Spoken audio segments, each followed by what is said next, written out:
نحمده ونصلي على رسوله الكريم أما بعد أعوذ بالله من الشيطان الرجيم بسم الله الرحمن الرحيم إنا نحن نزلنا الذكر وإنا له لحافظون صدق اللہ مولانا العظیم۔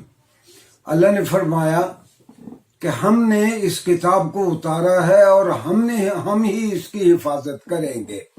سامعین گرامی، رسول اللہ صلی اللہ علیہ وآلہ وسلم کے عہد میں قرآن کی حفاظت کا کس طرح اہتمام کیا گیا، آج 5 منٹ قرآن کریم کے ساتھ پروگرام میں اس کا تیسرا حصہ پیش ہے۔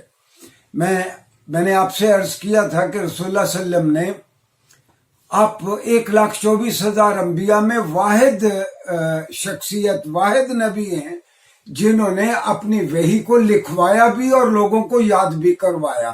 گویا آپ نے 2 فولڈ اور 2 طرح کا قرآن کی حفاظت کا انتظام کیا کہ وحی کو لکھوا بھی دیتے تھے اور وحی صحابہ کو یاد کروا کے ان سے قرآن سن بھی لیتے تھے۔ اور رسول اللہ صلی اللہ علیہ وسلم کے زمانے میں ایک میں عرض کر دوں کہ ہر قوم کے کچھ نہ کچھ امتیازات ہوتے ہیں۔ عربوں کا امتیاز یہ تھا کہ ایک عرب شاعر اگر 150 شعر کا ایک قصیدہ پڑھ دے اور سننے والا اس سے 1 مرتبہ سنے، اسے وہ پورے کے پورے شعر یاد ہو جاتے تھے۔ یہ ایک عام عرب، عام بدو ایک بار سن کے اس کو چیزیں یاد رہ جاتی تھی۔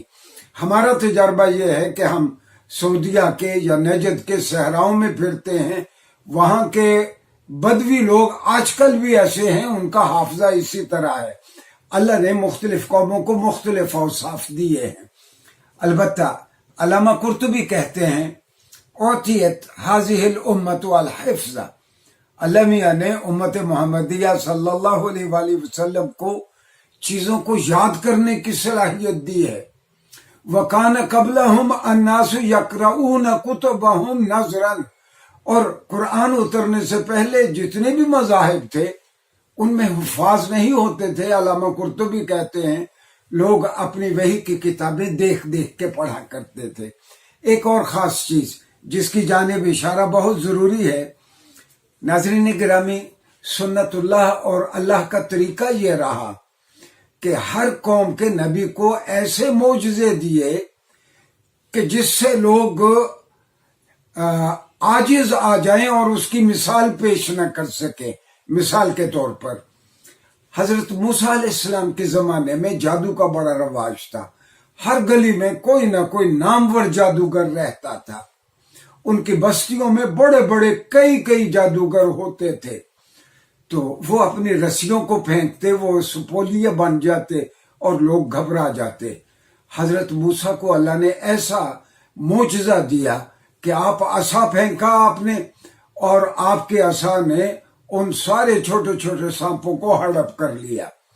حضرت موسیٰ علیہ السلام کے زمانے، حضرت عیسیٰ علیہ السلام کے زمانے میں اطباء بہت اچھے تھے، فزیشین بہت اچھے تھے۔ دور سے آتے ہوئے آدمی کو دیکھ کے فزیشین کہہ دیتا، وہ ان کا طبیب کہہ دیتا کہ اس کا دل خراب ہے، اس کے گردے خراب ہیں، یا اس کے اعضائے رئیسہ میں سے فلاں عضو ٹھیک کام نہیں کر رہا۔ اور حضرت عیسیٰ علیہ السلام کو کیسا معجزہ دیا گیا کہ ایک شخص مر جائے، آپ اس سے کہتے کہ قم بِإِذْنِ اللہ، اللہ کے حکم کے ساتھ تم کھڑے ہو جاؤ، اور وہ مر جانے والا شخص دوبارہ زندہ ہو جاتا، کھڑا ہو جاتا۔ گویا یہ محیر العقول اور حیران کن تھا لوگوں کے لیے کہ یہ ان کا معجزہ ایسا ہے کہ یہ مردہ کو زندہ کر دیتا ہے۔ حضرت عیسیٰ علیہ السلام کسی برس زدہ آدمی کو جس کے چہرے پہ پھل بہری ہو، اس پہ یوں ہاتھ پھیرتے، وہ آدمی ٹھیک ہو جاتا، جذام کا مریض ٹھیک ہو جاتا۔ تو آپ کے ہاتھ پھیرنے سے لوگوں کا مرض جاتا رہتا، گویا وہ سارے طبیب آپ کے سامنے عاجز ہو گئے۔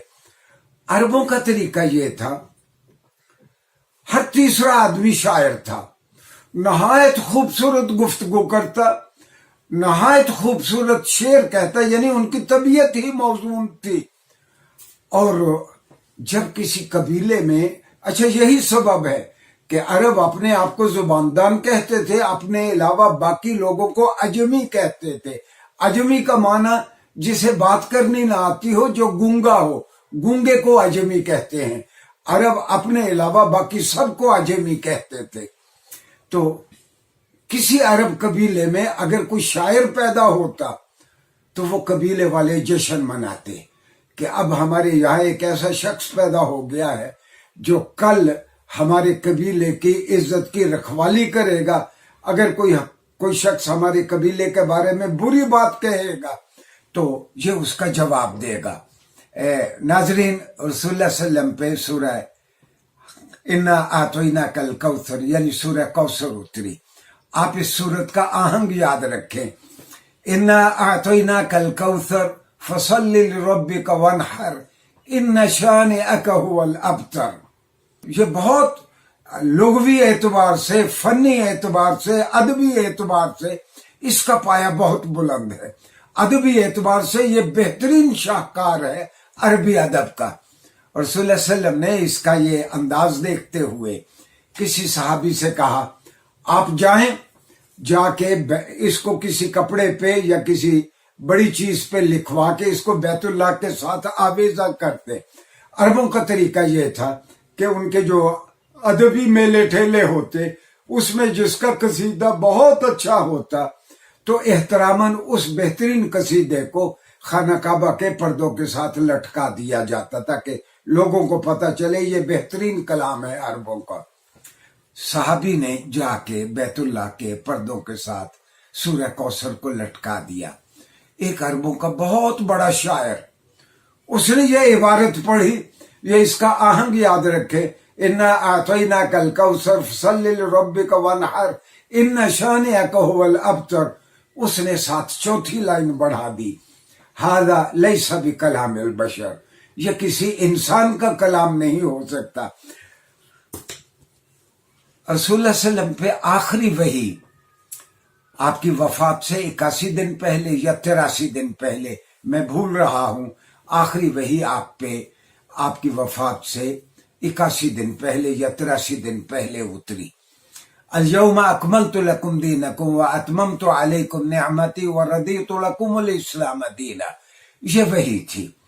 اور مختلف روایات میں یہی آخری وحی بیان کی گئی ہے۔